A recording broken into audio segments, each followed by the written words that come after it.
CBS 46 News presents Public Affairs on Peach. It's 2015, and for a lot of us that means a fresh start, a time to renew and focus on ways to make our lives better.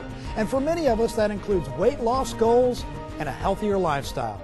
Good morning to you. Thank you for watching Public Affairs on Peach. I'm your host, Adam Murphy. Today we're talking about ways to change your life, and that includes changing your mindset. And joining me today, a very special guest here on the show is Steve Siebold, author of the book Fat Loser, Mental Toughness Training for Dieters. His first book, Die Fat or Get Tough. It's a no-nonsense, straightforward, in-your-face look at how your mental state has a lot to do with your health. Welcome to the program, Steve. Thanks, Adam. These are really interesting titles for books here. I mean, like in your face, let's lose weight, right? Just want to get right to it. You know, it's really designed just to shock people into reality, for lack of a better way to say it. And so you have even gone so far as to put some stuff on the back of these books that goes a step further. Yeah, one is a graveyard, so that's you can get a shot of that. And just to tell you that, you know, this is a serious thing. And the other one is just sort of a directive. Stop being stupid. So when I eat the sugar cookies over here, right here, this is being stupid when I'm on a diet. So we try to get right to the point in this topic. And why did you pick these titles? Really to get people's attention. They're really to wake people up. There's 10,000 diet books written every year. These are not diet books. They're really mental toughness training books, you know. And so it's really designed to wake people up and say, hey, look, you can solve this. It's all up to you.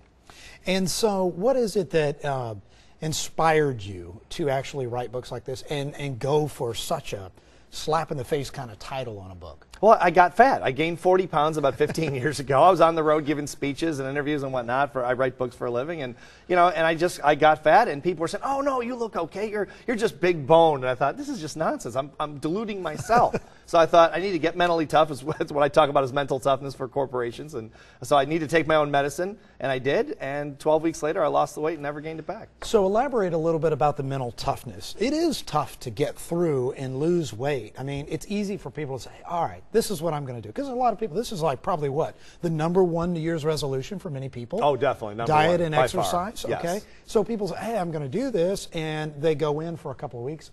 Then all of a sudden, bam, they hit this wall, right? I mean, they're just not mentally tough, I guess. Well, there's food. There's just great tasting junk food everywhere.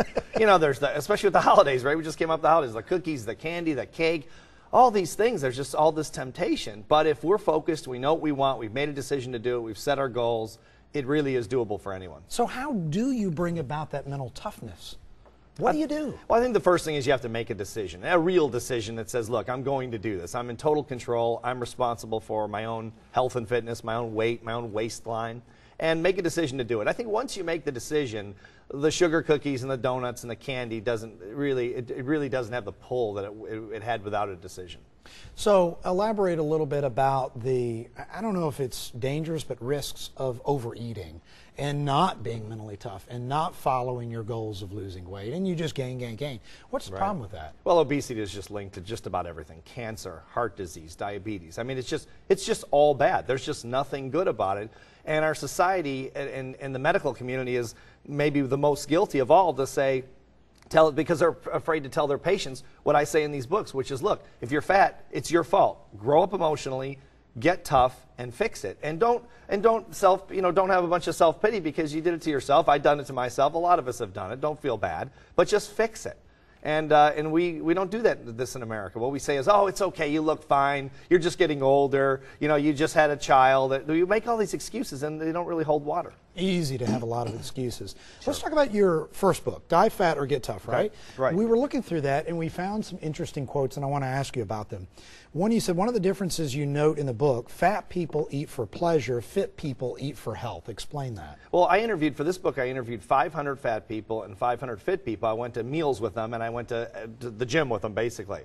And I noticed the fat people were just eating whatever they say. Hey, what do you feel like? I feel like some pizza, or I feel like a cheeseburger. Whatever they felt like is what they ate. Then I went with the fit people, and they said, well, I'm going to have the salmon with the sauce on the side and the salad. And what I realized, Adam, over 2 years was I thought like a fat person, which was the reason I gained all the weight. And these fit people, they think very differently. They're very calculated and very strategic when it comes to eating and exercise.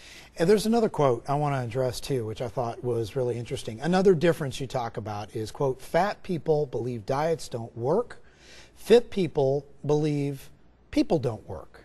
Right. This is the most pervasive thing we have in American society about diets. Diets don't work. Well, of course, diets work perfectly. They're like budgets. They're not easy to stick to, maybe. You have to be tough to stick to them, but they do work perfectly every time. They're scientific formulations. They work perfectly. We don't work. And then we say, well, diets don't work, Adam. That's why I gained a bunch of weight over the holidays, because diets don't work. Well, no, I didn't work. The diet's perfect. The diet is just based on a formula. Would you say that when people cannot follow a diet, that it's an emotional problem that they may be encountering? I mean, food is such a pleasure for all of us and a comfort for many people too. So are they encountering like emotional issues that they have to overcome? What would you say are holding people back from following these diets? I think they just haven't made a decision to do it. I mean, I've done the same thing. I've been guilty of the same thing where you go, well, I'm going to lose 5 pounds or 10 pounds or whatever. And then, then I don't really make a decision to do it. Then I see something like the sugar cookies or whatever. And I go, well, I could start on Monday. It's Friday. I'll start on Monday. That type of thing. Yeah. And we do it. And I think the lack of decision allows our emotions to enter into the equation. And that's what derails us. So I think the decision is really what is the secret. If there's any secret to it, that's really the start. So quickly, Steve, where do I get your books and how much are they? Well, you can actually get this book, fatloser.com. When I wrote this book, some people said, I got emails from all over the world, and people said, well, I can't afford the book, it's $20. So I wrote this book called Fat Loser, Mental Toughness Training for Dieters, and we're giving it away at fatloser.com. Fantastic. It's the ebook version, fatloser.com. That's fantastic. For free. It's a great way to start the new year and get out there and start eating better, exercising more. Hey, thanks so much for being on the program. Hopefully this will inspire some people. I hope so. Including myself. All right. So what are your plans for the new year? Do you have any bucket lists? Well, any plans to step outside of your comfort zone and do something extraordinary? If so, Bucket List Beast is your place to go to find like-minded individuals who want to explore the world and beyond. You're looking at just one of the Beast's members who has embarked on a mission to space. Stay with us to learn more about this amazing group coming up right after the break on Public Affairs on Peach.